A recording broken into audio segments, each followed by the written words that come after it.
So in today's video on Not Leaving Las Vegas, we're going to talk about 3 different properties that I think are not long for Las Vegas and the Strip.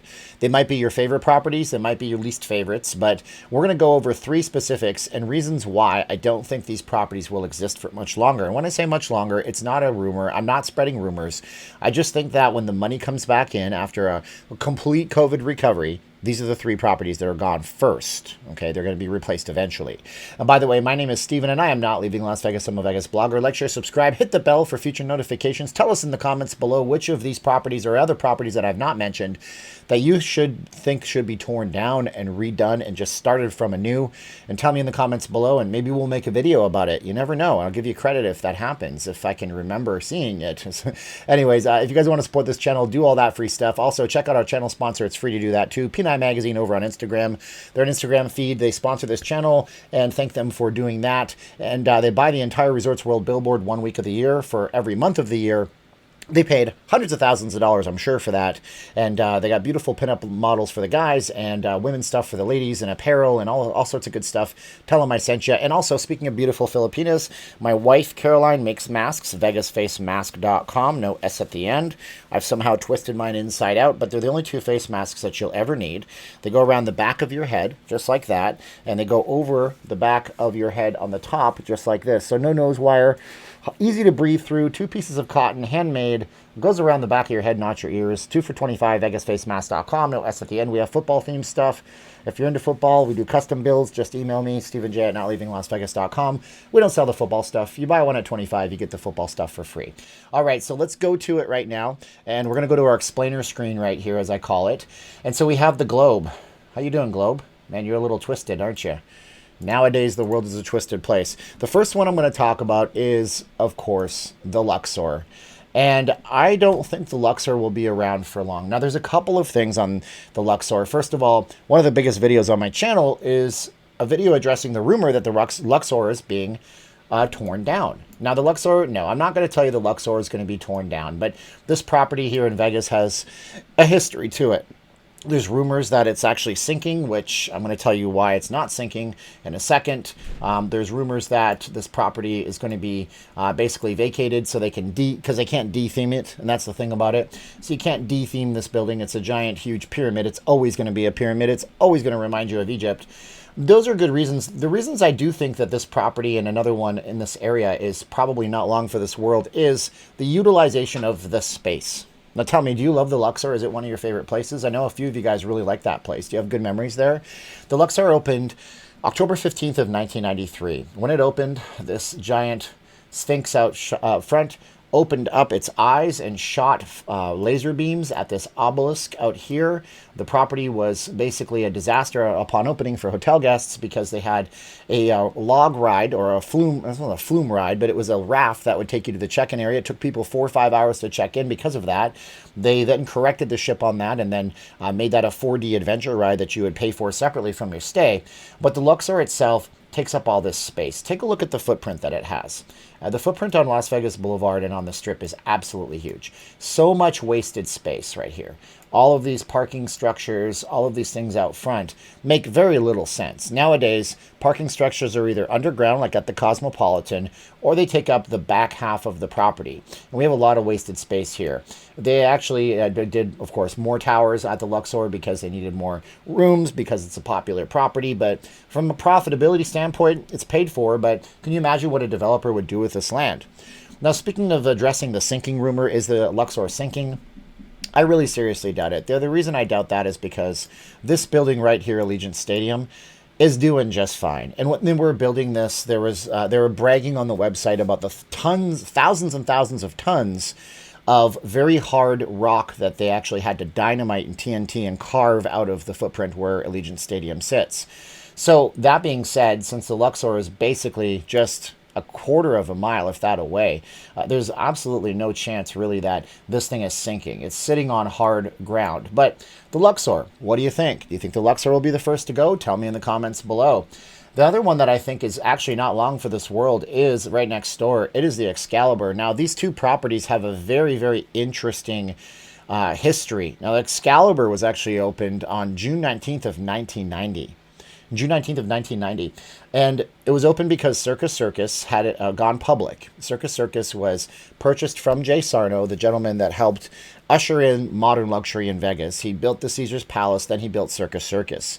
When he found out that circus acts can babysit the kids, slots can make a lot of money, he was rolling in the dough until the FBI came around and said, hey, we're going to investigate you for hiring a known mob associate and giving him a stand inside. He was doing retail out of there. He didn't know, Jay Sarno claims, but they made him sell the property to get them off of their back. And so he sold it to a couple of two gentlemen who went public as Circus Circus Enterprises. Now, when you go public, you have to increase your stock value. And if you don't increase your stock value, then you're not going to basically have the opportunity to grow your stock value. Your company will eventually just fizzle out. And what they did was they started building on the south end of the Strip. Some of the properties they built are New York, Excalibur, and the Luxor. So look at this again. This is the very 90s era of building a property. See how the Luxor sits on this footprint? And let's just actually try to get our camera straight down on it. Look how much unutilized space is around the Luxor, the Excalibur. Now, the Excalibur's parking is in the back. They've built even more parking in the back to accommodate T-Mobile Arena as of recent years. But all of this is basically wasted space. All of this is wasted space. You imagine, especially with the game day traffic from the Las Vegas Raiders and different stadium events over at Allegiant, what they could build here. Yeah. I mean, and for some reason, Google Maps thinks that there's a Dairy Queen in front of the Excalibur, but that's probably inside. Either way, Excalibur, interesting property. When it opened in the 1990s, there used to be a big show that would go on here. As Ed Sullivan would say, really big show. Well, you kids don't know that one. There was actually Merlin, who would come out and battle a dragon. This was a 90s era of kid-friendly Vegas. And since then, Excalibur has been known for being a rather dated property. And I'm not saying that you shouldn't stay there. I'm just saying that if it's going to go, it's going to go. Excalibur might not be around in the next 10 years. They could always conceivably knock down all of these towers, reconfigure all of this, build out front, spend $1 billion on something, and then retheme these hotel towers. But look, the Tropicana across the street was built in the 50s, right? Look how much the Excalibur looks like the Tropicana. Interesting enough. All right, next and last property that I think does not have much time in Vegas is the Circus Circus.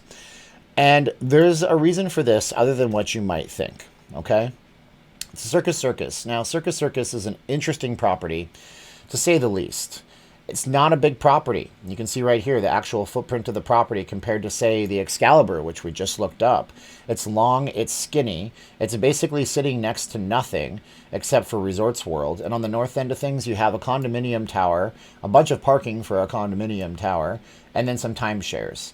Now, Phil Ruffin owns the Circus Circus, and he also owns the festival grounds, which are right here on the corner of Sahara and Las Vegas Boulevard. And if you like this video, we can do a video also like this on the chance that they're going to build a baseball stadium out here. It's a chance for the Oakland Athletics to come to Vegas. But Circus Circus is in dire need of a refresh, okay? When I used to work in timeshare, I used to ask people what the room was like at Circus Circus. I had one guy tell me that his TV was an old CRT model. You know, the glass tubed ones that were heavy and big and weighed 150 pounds for a TV that was 30 inches, those kinds of things. I don't think that's the case anymore, and I've not stayed in the rooms, but if anything, Circus Circus is one of those properties that might go. This is the main reason, though. The man who owns Circus Circus, Phil Ruffin, also owns the Treasure Island. Okay, he likes to make money, and when somebody comes around and offers to sell him to buy something from him, he would easily flip that property for a profit. Either that, or I'm completely wrong, and he actually holds out for when the JW Marriott, which is the old Fontainebleau right here, is set up to open in Q3 of 2023. This is going to be a JW Marriott property. The other chance is that this right here will be called the All Net Arena. This land right here, a 20,000 seat massive facility that will have a retractable roof, bowling alleys, movie theaters, entertainment, and shopping. Maybe that'll give some foot traffic over here to Circus Circus. But then again, the type of clientele that you're looking to attract here are children. Everything else around you is looking for those adults. So Circus Circus could be a flip for Phil Ruffin. The property itself opened on October 18th of 1968. It actually opened as a property for adults, didn't open as a property for children.